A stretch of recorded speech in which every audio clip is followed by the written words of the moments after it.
Seth compares the ego to the bark of a tree, flexible, vibrant, and protective, yet alive and growing. The ego's purpose is to help the inner self navigate the physical world, not to imprison it.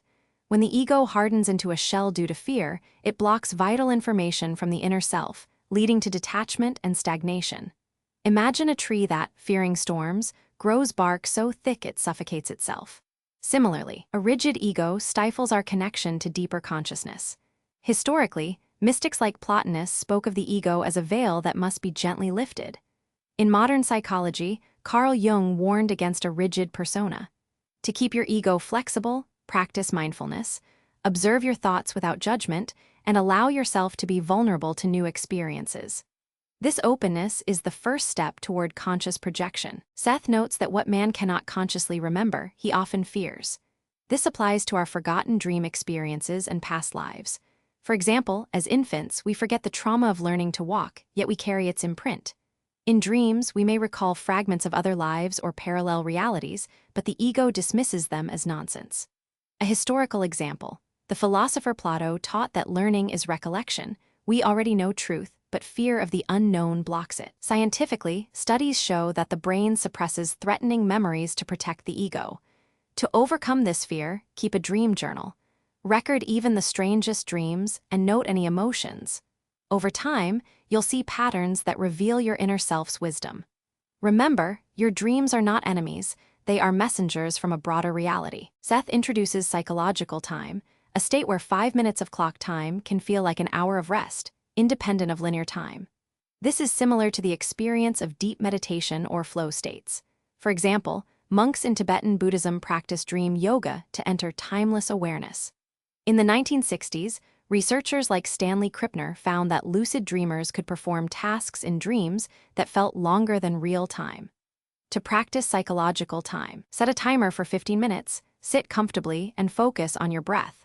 Let go of the need to control time. You may feel a sense of expansion. This is your inner self stretching beyond physical limits. Use this technique before sleep to enhance dream recall and projection. As Seth says, within psychological time, you can lengthen experiences and explore inner dimensions. Conscious fear is the main hindrance to receiving inner data, according to Seth. Many people fear losing control or encountering frightening entities during astral projection, but Seth assures that these senses are natural and belong to you. For instance, in shamanic traditions, fear is seen as a guardian that must be befriended. A practical exercise: before sleep, affirm, "I am safe and my inner senses are trustworthy." If you feel fear during a projection, remind yourself that you can end the experience at any time. Start with small steps. Practice sensing your energy body during the day. Close your eyes and feel the space around your hands. This builds confidence. As you train, you'll learn to recognize and control inner data. Fear diminishes when you realize that you are the master of your own consciousness. Seth distinguishes between killing for self-protection or food, which has little karmic weight, and killing for convenience or pleasure, which carries dire consequences. This aligns with Buddhist teachings on intention and the law of karma. For example, in the Jataka tales, the Buddha's past lives show that even accidental harm can be mitigated by pure intent. Scientifically, studies on empathy show that humans and animals share a basic instinct to avoid unnecessary harm. A practical takeaway: when you eat, be mindful of the life that sustained you. Offer gratitude. If you accidentally step on an insect, acknowledge it without guilt. The emotional value behind actions matters more than the act itself. By cultivating compassion, you reduce negative karma and open yourself to higher states of consciousness. Seth categorizes dream locations into 7 types, from familiar places to completely unfamiliar ones that you revisit. He asserts that these locations have electrical reality. They are composed of electrical mass and intensity. For example, dreaming of your childhood home as it was, not as it is, may be a time slip. Some people report visiting places that no longer exist physically, like ancient cities. In the 1970s, researcher Robert Monroe documented traveling to other dimensions in his book Journeys Out of the Body.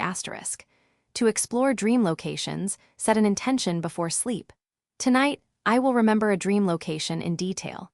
Upon waking, sketch or describe it. Over time, you may notice patterns. These are your personal portals. Each location is a doorway to a different aspect of your entity. Seth reveals that all motion is mental or psychological, and each thought has a unique electrical intensity. Our physical universe is just one band of infinite intensities. Think of it like radio frequencies. Your consciousness can tune into different stations. For instance, Einstein's theory of relativity shows that time and space are relative to the observer. In quantum physics, observation affects reality. To experience this, practice moving your awareness through intensities. Imagine yourself in a different time period or location. Feel the shift in energy. As Seth says, moving through intensities in the electrical system results in moving through time in the physical field. This is the basis of time travel in consciousness. Start by recalling a vivid memory and then altering it. This exercises your ability to navigate realities.